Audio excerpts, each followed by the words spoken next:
What's going on, guys? Welcome back to this video. Today we're looking into Airplane. Airplane is recently released CTF in TryHackMe, and it's all about getting the user and root flag. Surprisingly, this wasn't a traditional typical CTF.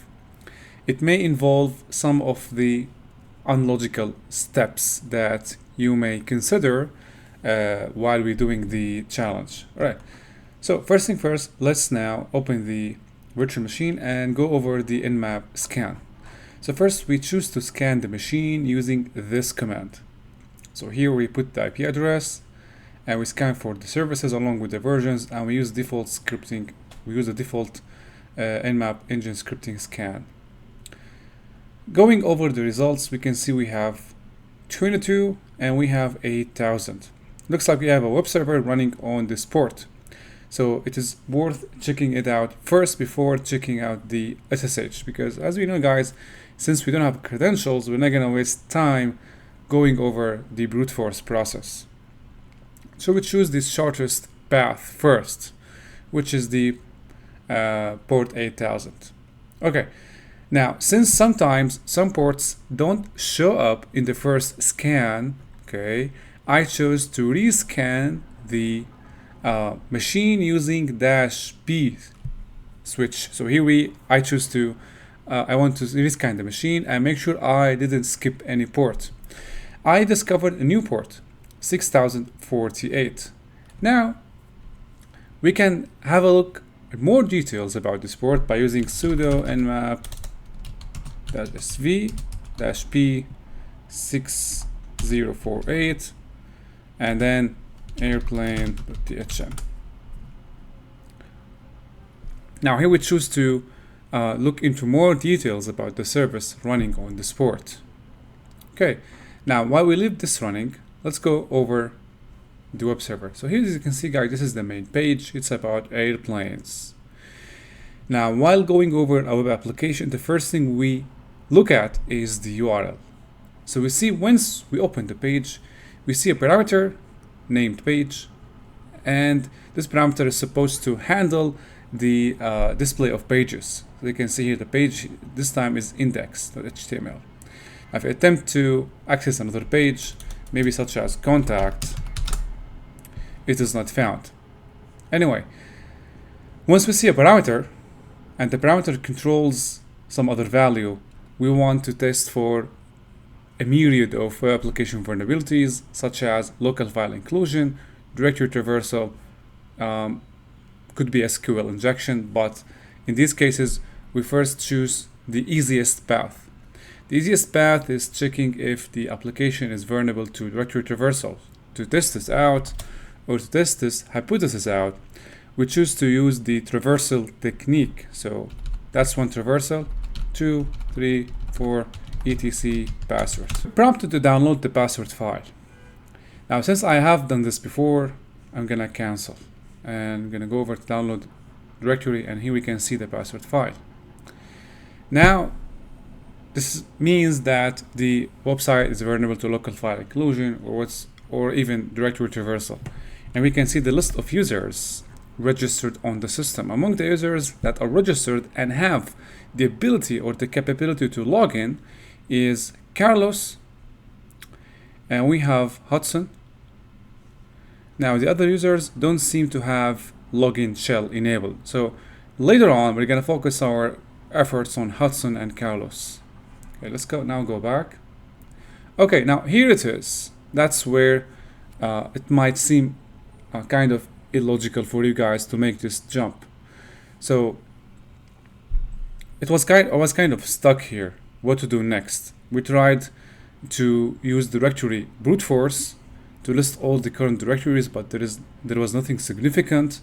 So next step, as you can see, guys, here there is no input boxes on the site to interact with, where we can try to test for vulnerabilities such as SQL injection, cross-site scripting, cross-site request forgery, server-side template injection.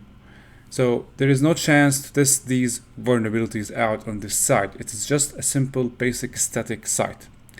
So the next step was a hint from the CTF owner, where they said we have to check the running processes, or if we can even get the current active network connections. So to do that, there is a file on Linux operating system. The file is responsible for displaying the active connections, and that is the documentation on this file. The file exists on this path, procnet TCP. If you're able to get this file, you're going to be able to see all the current active connections. Okay, now this is kind of predictable.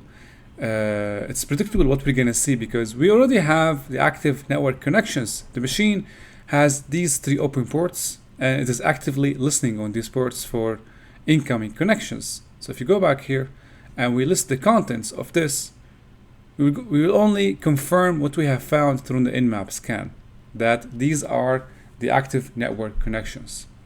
Now what the room owner said that in the hints, that if you find a port that stands out, okay, you may need to find the associated PID process, because if you find the PID process of this port, you'll be able to see or be able to find out the name of the program running on this port. If you find the name of the program running on this port, you might find a relevant exploit for this.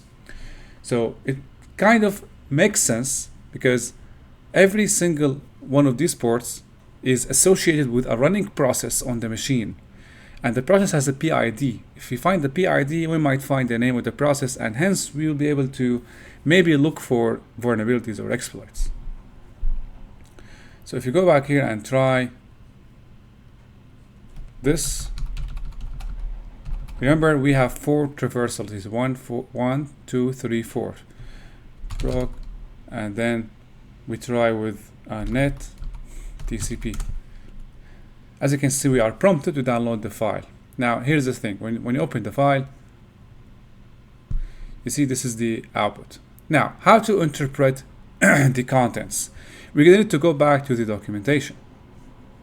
In the documentation here, we see a breakdown of the columns. So as you can see, the first column on the left, it is the number of entry. Let's go here, let's go back to the file, and indeed we have the number of entry 19, 18, 17, and actually the breakdown is listed here. So as you can see, SL for the column entry, local address, the remote address, and then we have other columns for other values for the connection. Now thing is, the local address, as you can see, references 2 values separated by a colon, right? Let's make this bigger. So we have a column that separates the values. It is the delimiter here. And on the left, we have supposed to be the local address. Let's go back to the documentation and check this out. So local IPv4 address, and then we have the local TCP port number. Go back here. So this is supposed to be the local address. Okay. Now, as you can see, it's the same in most of the values. If we copy this, maybe, and we use hex to maybe decimal, convert. So that's the value. Now if you go back to other values, maybe try this out. Let's see this one. 1. So that's port 8000. Now this is the local address. According to the documentation, this is the local IPv4. Okay. And then we have the port. So this is the IPv4 local one, and this is the port number. Now these are the port numbers that are supposed to match the nmap scan results. Now we have this port number. It is for 8000, and we have previously confirmed that there is a port open 8000, right? Let's go back and check out other ports. We have this one. Let's copy it and convert. So it is port. It's kind of doesn't exist on the nmap scan. Anyway, let's go and see and check out other ports.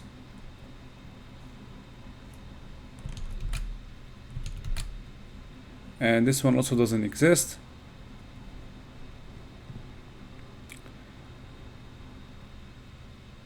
How about this one? So as you can see, guys, you may need to check these ports one by one. We check this out, and let's check the first one.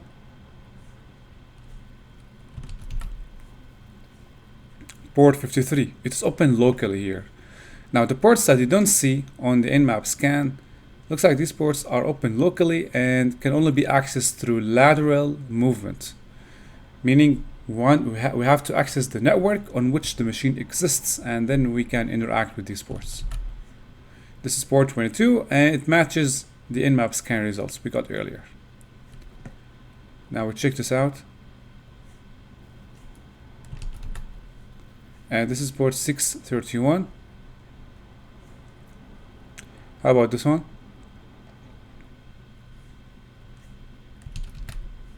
And this is port 6048. This port matches the one we saw in the nmap scan results. So far so forth, we have discovered all the ports, okay, open to the public. We found them here, we confirmed them. So the content on this file was kind of intact and not modified, in addition to some other ports that are not exposed to the public. So what's the next step? The next step, we want to discover the PID process of these ports. Now, interestingly, we only want to find the PID process of this one. Why? Because it is not known. It's the one that's interesting here. We know that the nature of the process open on this port and the nature of the process open on this port, but we don't know this. So to find out the PID process of this port, you may need to check out this directory. So we go back here and we use again directory traversal, prog PID, and then CMD line or maybe status. This shows us the processes, the PID, and the status. But here we're still missing the PID here. Okay. What we have only the port 6000 or 6048.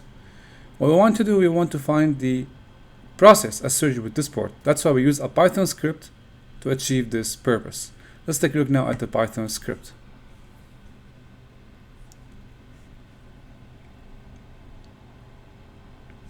So this is the Python script, and first we use requests because we want to interact with the web server, and all the way down we can see we give it the basic URL, because remember the URL of the website, or maybe the application, or in other words the application of the website, is the only point of interaction we have. So we're going to use this leverage it, okay, to find out the PID of the process. We define the port of the process we are interested in, okay, and we use a function here to find the PID. The function takes two arguments, the URL of the site and the port we discovered earlier.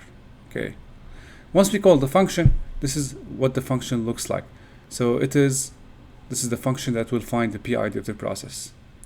So here we have for loop. The for loop loops through 5000 ports.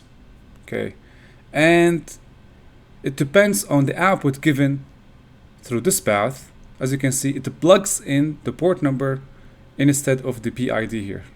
Okay, and then it calls the file here that we mentioned earlier. This file shows the CMD line and the status of the PID process. Now, depending on the output, we can find out if the process exists or not. Now, since we are interested in port 6048, this will make the process much easier. Now, if we run the script, now as you can see, guys, remember this. Let me open the script back. Remember that the port here has to be equal to the value of the port you are interested in finding the associated process. Here we're interested in 6048. So when we run the script, it will attempt to find the PID of this port or the process running on this port. So we run the script. Okay, and we find out that the CMD line, okay, associated with this port is user bin GDB server. Okay, remember this was found by using this path. This is the path we relied on. This is the CMD. Much like in Windows, you have the PID per process, the directory, the name, and the CMD line the command is trying to execute. Here in Linux, we have this path that shows us the CMD line, the command of the process, and the status. We use this in the Python script to iterate through 5,000 ports, and we can see here that the PID or the command line is GDB server. Now this revealed the name of the process that's running on port 6048. Now the next thing, we want to exploit this process. Since the process is open to the public, or the port is open to the public, it means we can actually interact with the processor. There is a high opportunity here. If we find a vulnerability, most probably it is exploitable. Okay, so now we used Metasploit, and the exploit we used, it is multi-GDB server execute.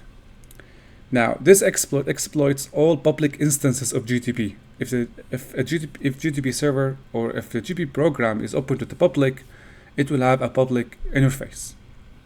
Now this time the public interface was running on port 6048.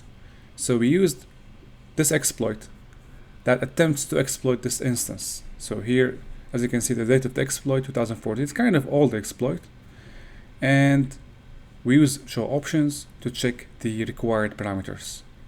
So the required parameters, among the required parameters, are the R port, which we have, and our hosts, which we already have. So we set our hosts to Airplane THM, and we set our ports to 6048.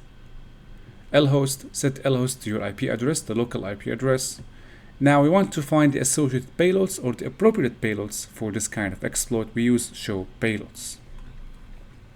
We find Meterpreter, which is the easiest payload to deal with. So I chose Meterpreter here, set payload x86. Surprisingly, that was not appropriate. I have to switch architecture from 86 to 64 because I got this error. And then we use run. So when we use run, as you can see, guys, the vulnerability was exploitable and we got Meterpreter access. We switch to shell access here, okay, and we use a Python one-liner TTY to have a stable shell. So we are given, or we land on the user Hudson, and we have two home directories, one for Hudson and one for Carlos. Apparently Hudson is non-meaningful here. It doesn't have any flag nor any files under the desktop directory. So now we know that we need to escalate from Hudson to Carlos. Now one of the ways to escalate privileges, guys, is to look for files or binaries with the SUID bit set, meaning these files or binaries can be run as their owner. Since we're looking to escalate from Hudson to Carlos, we're looking to find the files that have the SUID bit set and run as user Carlos. We find one binary, which is binary find. The name of the binary is find. Okay. How to exploit binaries with SUID bit set? You know the answer. We're gonna have to go to GTFO bins, and here we can find the answer. So this is the page for the find command, and here how to exploit this using the SUID bit set. All we have to do is to run this command, and indeed we did run this command here.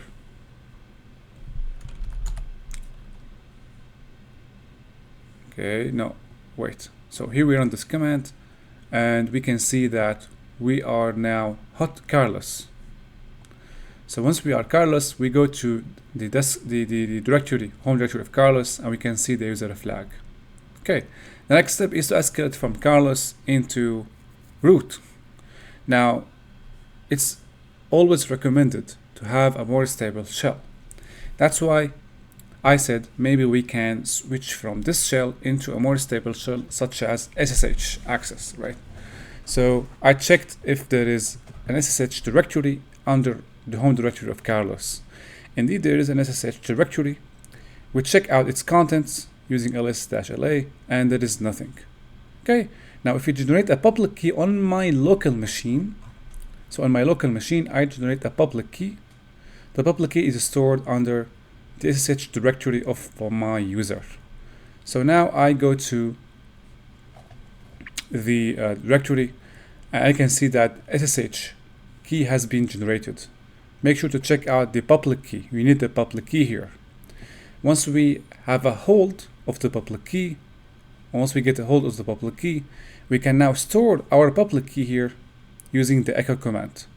We store the public key here, okay, under home Carlos SH authorized keys. If this file doesn't exist, it's fine, you can still create it. So using this command, using echo, we can send the public key to a new file named authorized keys under the home directory of Carlos. Now we have our public key stored in the target machine, which means we can use now the private key to log into the machine as the user Carlos. Indeed, before doing that, we have first to give the appropriate permissions for the SSH private key that we have generated. And the appropriate permissions are 600.